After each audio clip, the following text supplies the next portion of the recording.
Welcome to the Dance Studio Empire podcast business series. This podcast is about building your studio empire, whatever that is for you, whether you're just getting started or striving to hit the elusive $1 million mark. This business series will give you the confidence and know-how you need to transform your studio and give you the business you've always wanted. So sit back and get ready to build your dance studio empire. Hello, dance studio owners, and welcome back to this week's episode of the Dance Studio Empire podcast. I am your host, Jen Dalton, and today I'm going to address a topic that can often cause stress and uncertainty for both the studio owner and your families. And I'm going to be talking about managing transition and changes within your studio. Now, this topic comes off the back of a conversation that I was having with one of our mastermind girls. And for us in New South Wales, we are about to lose a government benefit that our parents have been accepting for a couple of years. It has been brilliant. Essentially, we've had two vouchers that we could apply in our studios, and it's in 12-month period, it will save a parent, one child, $300 if they choose to spend it with us, which is huge. And it was so helpful, particularly coming out of COVID, for these families to be able to utilize these vouchers. It also made a really big difference when we were sending out, that first invoice for the dance year, which is usually a lot bigger than most, and to be able to say, we can take off this much money from that was really beneficial, and it was great for both. A little bit fiddly for us on our side, however, absolutely worth it. So it's a bit of a shame that they're stopping that, but it is what it is until the next thing comes in, no doubt. But yeah, it is what it is. Anyway, so she was asking me how I was going to be transitioning my families with that, some suggestions how to sort of smooth it over.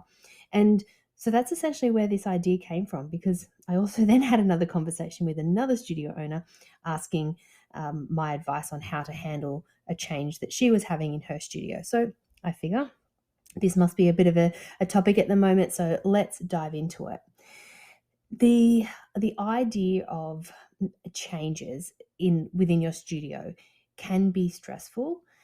However, I think it's more of the unknown or the uncertainty that makes it stressful. For you, sometimes when we're making decisions, it is going to be, quite overwhelming because we care. We care so much about how it's going to affect other people, what other people are going to think, how it's going to affect the students and the teachers. So I do get that. But change is inevitable in any business, right? So it's just important that we approach it with empathy, transparency, and solutions. Now, change, of course, comes in many forms in our studios, but some of the things that I was thinking of when I was putting this podcast together was sometimes we have to increase our fees. Now, this is hard, but this is the reality. We're running a business also in tough financial times. Our bills are going up. Our things that we're having to outlay for, costuming, uniform, are just more expensive now. And I believe that you would most probably be trying to, do the best by your families, and because we want to encourage them to come. But sometimes we do have to increase fees, and this is tricky. I feel it's tricky at the end of a dance season starting a new one, but sometimes you might have to increase fees midway through. And I do know some studio owners who are planning to do that, particularly for term 3. So what's something we can do to help smooth that over? And it comes down to communication. Across all of it, communication is the number one key, really. When you are announcing any changes, you want to be showing empathy towards your families and acknowledging this situation. So whether it's difficulties, whether it's changes, whether it's challenges, you just want to acknowledge that you understand what this means for them. 9 times out of 10, everyone's going to be okay with it and they're going to be grateful. There will always be the one that, this isn't fair, this isn't what I signed up for. That's just human nature, and you're going to get that anywhere. So just be prepared for it and put your shield up. But being transparent about the reasons behind the change can help them better understand the situation. So, for example, if increasing your fees, you might want to send out the information or do a video and talk about why you've had to increase fees. And it can just be as simple as, the reason why cost of expenses for living have gone up, including my business expenses or our business expenses, depending whether you speak in the first person or like we as a company. But, and as much as we try to keep costs affordable and doable for all families, unfortunately, we've had to slightly increase these fees. We understand what this means. So what we are planning on doing is helping you out by reducing the concert performance fee or something like that. So you're giving them the reason why you've had to do it. You understand that it's going to be difficult for them. And then this is a solution that I'm going to try and do to help alleviate that. Okay, that was an example off the top of my head. These are all going to be examples off the top of my head, but you'll sort of get the gist of what I'm talking about. So what if it's a timetable change? So you've needed to change the timetable. Now, this could be for many reasons.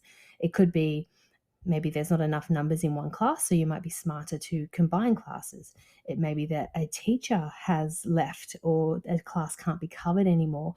There's multiple reasons. And again, it's unsettling for a family. And I get this from a personal level. As a mum, you have your weeks planned out for your children, so you know exactly where they're going. Hence, on a side note, that's why you want to get your timetable and your re-enrollment out first before all the other activities so they can lock into you. However, it just happens that sometimes there are going to be a need for changes. So give them the reason. If it's possible to not do it mid-year, great.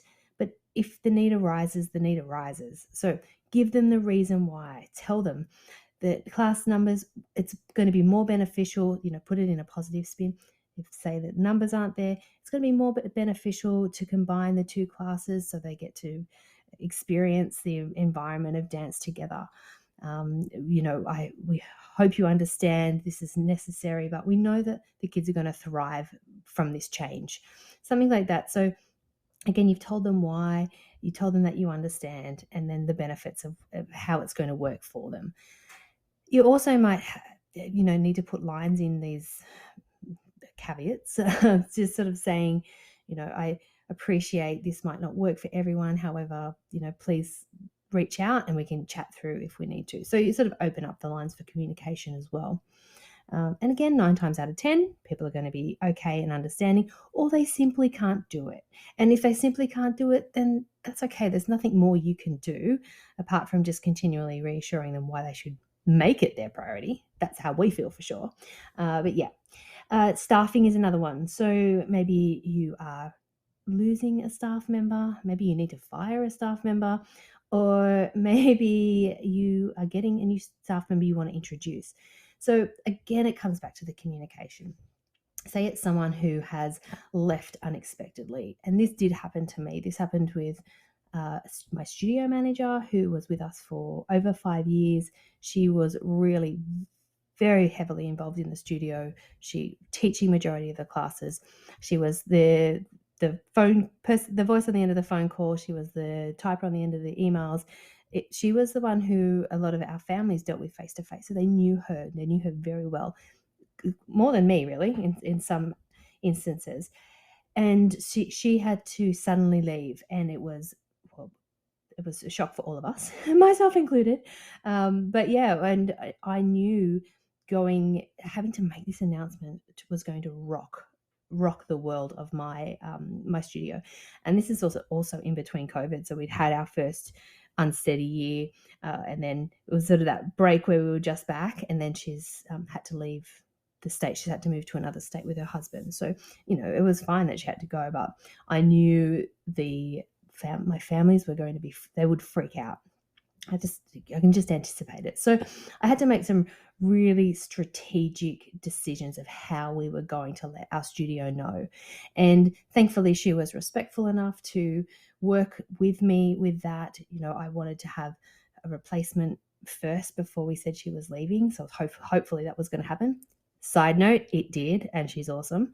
I also wanted to make sure that she agreed, which was really kind of her, to not make huge announcements on her social media saying that she was moving with her husband, which, that was really quite kind of her to do that, because, big life changes, you want to share that with your people on your socials. But she didn't, because she allowed time for me to then word an email appropriately. We timed when we did it, so we did it just before open day so that people could ask questions.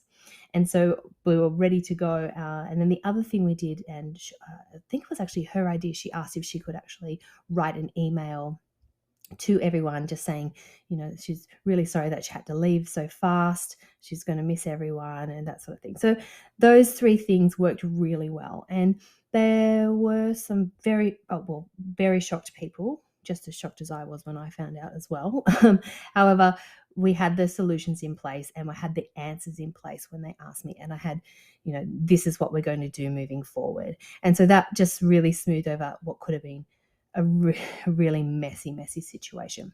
So once we got over the trauma of that, it all worked out, and it worked out beautifully. So say that's a teacher who's just left unexpectedly. Maybe someone has won a contract or they're moving, same thing. Just let them go. When you're communicating that with your families and your students, let them know why they're going and how excited you are and how proud of them you are. So let them go in a positive way.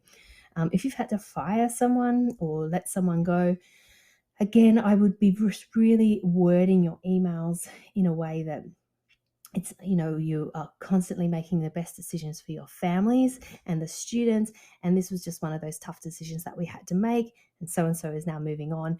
And so you could just, the way you word things, and then for that person who's moved on, but we're really excited to announce that so-and-so is going to be stepping in, or we're going to be combining these classes in a positive spin. Just talk about how you're continuing to move forward in the best interest of your students and your families. So that's what I would suggest with staffing changes. Now, when it comes to events, now this is tricky, obviously. For me, one of my biggest priorities is getting dates and times to my families as soon as I can. Like our concert dates are booked in 12 months in advance. So everyone has the dates 12 months in advance. So there's no coming back with, I didn't know it was on and you didn't tell us, and it's right there. I know some people don't have that luxury. I understand that there's some theatres that won't lock you in until, some are on a ballot system. I understand how tricky that is. And I'm sure you do just give them sort of it's going to be within this window of time, and as soon as you know, let them know. However, if there are event changes, the best thing I think with this sort of thing is to let them know that it's happened. It's out of your control. You've done your best to make it as smooth as possible. However, you do understand if this impacts the family in some way or the student in some way. Hopefully, most people will understand and be able to change their plans, but you just have to go in knowing that the situation being out of your control it may lead to someone else's situation being not in control, being able to be there, if that makes sense. So there's just a few ways, all really focused on the communication. So showing, just letting them know, acknowledging their feelings and understanding that it is going to be difficult. Let them, just their concerns are okay. If you've given them enough answers in your information that you've given them, then there will be less questions. So just try and just give them as much as possible. Remember, transparency is going to make your life a lot easier when it comes to changes. And sort of leading on from that is, it's really crucial to be prepared with that solution or a clear rationale for the change. When parents see that you have carefully considered the situation and have a plan in place, it's just going to alleviate their worries. And that's what really that comes down to, right? So change is a fear, really, of what's going to happen. It's going to be different. We don't know what to expect. So the more you can give them, the more it's going to alleviate that for them. And explaining the benefits, the advantages of the change, emphasizing how it will positively impact their child's education and just the overall experience at the studio. And it's always a positive way to explain a situation. You could always find something positive to come out of even really bad situations. I did actually had a studio owner, come to me earlier this week saying she asked for some advice on how she was introducing a new teacher to her studio. Now, this new teacher was going to be taking some of her classes. So it's a big move when you first move in, that next senior teacher. I absolutely get that, and I remember that feeling. And I just said to her, we probably make it into a bigger deal than it is for most people at the studio when it comes to something like this. But what were the reasons? Why did you hire her? Why did you choose her? Why did you want her to be part of it? And she listed those out. And I said, that's the base of your information, your copy, your newsletter that you're going to send out, the post that you're going to put on is saying exactly why. This is exactly why. Then what it's going to do for the children. So she's going to bring fresh energy. She's going to bring new choreography. She's going to be a support to you running the business. So there's all these things, whatever it actually is, just weave that into your communication and let your parents know, and they'll appreciate that. Number 3, even during times of change, we just always want to be highlighting the value of dance education, reminding parents of the numerous benefits that their child receives from being part of your studio. And put the dancing part aside, you've got the self-confidence, the physical fitness, the creative expression, all that stuff. You want to reinforce the long-term value and the growth opportunities. So whether that's with a change of timetable, the change of teacher, increasing their fees, this is what you need to continually highlight and remind them why they are sending them there. And just make sure you're doing a really good job so that they can say, yeah, that's why we send them there, and remind them when they're paying up their fees. You just want to reassure them that their child's development's not going to be compromised with this change. And that's really probably at the crux of most worry for a parent who's sending their child to something like dance.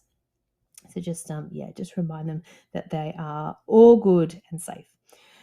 Okay, number 4, in order to ease the transition for families, consider offering alternative options. Now, I did an episode a couple of weeks ago. I think it was episode number 55, and it was 6 ways to encourage retention amidst the financial crisis. And in there I listed, I think 6 ways, 6 ways to offer alternatives or reasons, why a family should stay with you, or how they can stay with you. So like if financial changes are involved in the change that we're talking about now, can you explore flexible payment plans or a scholarship to accommodate families in need? I spoke about maybe trying some flexible class planning, like maybe restructure that. It might be a way to keep students as opposed to losing them completely if they're struggling to pay financially. But by providing these alternatives, you're just demonstrating your commitment to supporting your student and their families during challenging times. And if you can't do any of this, if you can't offer flexible payment, if you can't afford scholarships, if you can't, offer flexibility in your timetabling, then that's fine too. Absolutely fine. And you don't need to feel any guilt. Or maybe you don't even want to. You don't have to. But what I'm saying is it's fine. Just be honest and transparent about where it is and what's happening and what they can do for it. Okay. So the communication at the beginning of the process to let them know is really important, but it doesn't end there. It really is an ongoing process. And it could even be like when you release a timetable, you could use words like, this is the proposed timetable for 2024, or this is what we're hoping to book in for our concert. So you could be using language like that. So it's less of a shock if things are to change. And keeping parents really well informed through, now I know you know this, but think about the various channels that you can do. And I know it's frustrating, but it's in your best interest to have as many people know the information so they don't keep coming back to you or saying, oh, is there a concert next week? And you're like, yes, I've sent out 25,000 emails and Facebook posts. So think about the various ways you can do that. Emails, social media. If they're coming to the studio, speak to them one-on-one. If you've got a whiteboard, put it up on the whiteboard. Telling the kids, if you tell the kids in class, don't forget, 4 weeks' time, we've got our exams. Don't forget, 3 weeks' time, we've got our exams. And then they're going to start to say that at home as well. So little things like that, it's worth the effort. Studio owners, you can mention that to your teachers to drill them each week, which we do. We do a countdown, I think, from, 16 weeks until the concert. Let's get excited. 15 weeks till the concert, blah, blah, blah. So it just keeps it fresh in their kids' minds too. And then so at the dinner table, they might say, oh, we've only got 1 week till our dance concert. And the parents are like, what dance concert? Anyway, if you know, you know, right? Anyway, the joys. You want to also provide open dialogue and encourage parents to ask questions and speak if they've got any concerns. The open communication fosters that trust and allows you to address their worries directly. And if you've done the communication part in the beginning, you've probably answered 99% of their questions that would have come up. And that's why I said just think about the things that they'd be thinking, think about the things they'd want to know, and address it first up. So it's going to reduce the amount of people coming to you and asking you questions. Now, finally, it's really just important to maintain a positive and supportive atmosphere within your studio. So if you can and maybe an idea to organize something special. So if there's big changes are happening, or maybe you're condensing your timetable or expanding your timetable, something that's changing, maybe you've got new teachers coming in or starting, what can you do to create an event of some sort to introduce them, to make people become familiar with it? So maybe it's running a workshop, having a parent-teacher meeting, engaging the parents and the students. Like, consider organizing something that might be a little bit special or different, just as another way to smooth over these changes that are coming back. These activities are not only created for excitement and enthusiasm, but also just to reinforce the value of their continued involvement in your studio community. And that's really what is the most important and why people commit. Okay, remember, change can be an opportunity for growth and improvement. And that's how we have to spin it when we are communicating the changes. And try not get too much in your head when it comes to this. You be confident with your decisions. And you know what? You're not going to get it right every time. And that's fine, because if you don't get it right this time, try it a different way and you might get it right the next time. Or you might not. I honestly have not done one same thing, I think, in a row. So I'm now in my 30th year, and I really don't think there's always something that we're changing or trying or improving. And sometimes it works and sometimes it doesn't. So it's all good. I just want you to embrace as a chance to enhance your dance studio. So embrace change. So it might provide an even better experience for your families. And this is the sort of language you can be using with them. So by approaching it with empathy, that transparency, coming through with solutions, ongoing communication, you're just going to make these transitions less stressful for everyone, including yourself. And that's really what's important here. Okay, well, look, that wraps up today's episode of Dance Studio Empire. I hope that these strategies empower you to navigate transitions and changes within your studio successfully. Now, remember, if you liked this episode, I would love for you to share it with other studio owners. If you could like, subscribe, leave a review, that would be amazing as well. But before I go, I can't not mention that in 2 weeks' time, we have the Business of Dance Conference. It's the 7th of July. If you are in or around Sydney and a studio owner, I would love for you to come to this. I believe that it's going to be beneficial, because the people that I have coming to present and talk to you, train you, in our small breakout groups, they all understand the challenges that you have as a dance studio owner.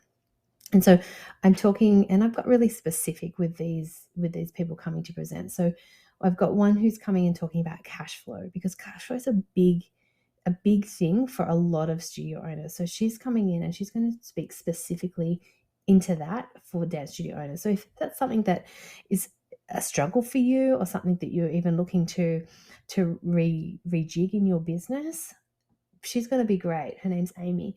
I've also got an incredible marketing strategist who's going to come, and she's done a lot of work with dance studio owners, including myself.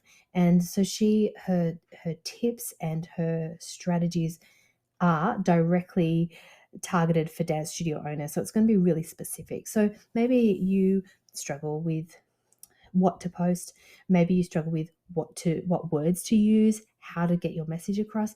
She is incredible. And that's why I'm giving everyone the opportunity to not only hear her speak, she's going to present as well, but we break into our small groups, and then you have time to essentially ask any questions that you like to her, or to any of the coaches who are going to be in our small breakout groups, and ask specifically for you in your studio. I've also got another presenter coming, and she's going to be talking about team and how to manage team. I think herself, she's currently at about maybe nearly 20 team members. So she's in it. She's living it every day. And so she's going to talk about how she started from 1 and how she's now at 20, and what she does to manage that and keep team morale, and have them stepping into responsibility and keeping them accountable. And there's going to be more. I've got more which I will talk about next podcast. But I truly believe if you are really centered in wanting to make your business run successfully, still with enjoyment, you know the importance of making a profit, because you need to survive as well, of course, but also you still want to live your passion, because why did you start in the first place? So this is going to be a great room to be in if that's where you currently are at the moment. Anyway, tickets are still on sale. I will leave the link below in the show notes. So if you want to jump on, absolutely do. If you have any questions about it, just shoot me a message. You can get me on Instagram, or you could send me an email or Facebook. I'm here to answer your questions. And for those who are already coming, I cannot wait to meet you. I'm really genuinely so excited. It feels like it's been a while since I've put on a big event that's not a dance concert. So yeah, it's really exciting. All right, guys, I'm going to leave that there. I hope you continue to have a really great week. And as always, keep dancing and building your dance studio empire. Get ready to be inspired and challenged by some of the most innovative and forward-thinking experts in the industry. Our speakers and thought leaders bring a unique perspective and a wealth of knowledge that will help you take your business to the next level. No matter where you are in your business journey, whether you are just starting out or you are striving to reach that coveted $1 million mark, the Business of Dance Conference is designed to empower you with the knowledge and confidence you need to transform your studio into the thriving business you've always dreamed of. Get ready to unlock new potentials, new possibilities, and gain fresh insight with like-minded professionals who are just as passionate about your success as you are. Tickets are now on sale, so make sure you grab them before they run out. I will leave a link below, and I can't wait to see you there.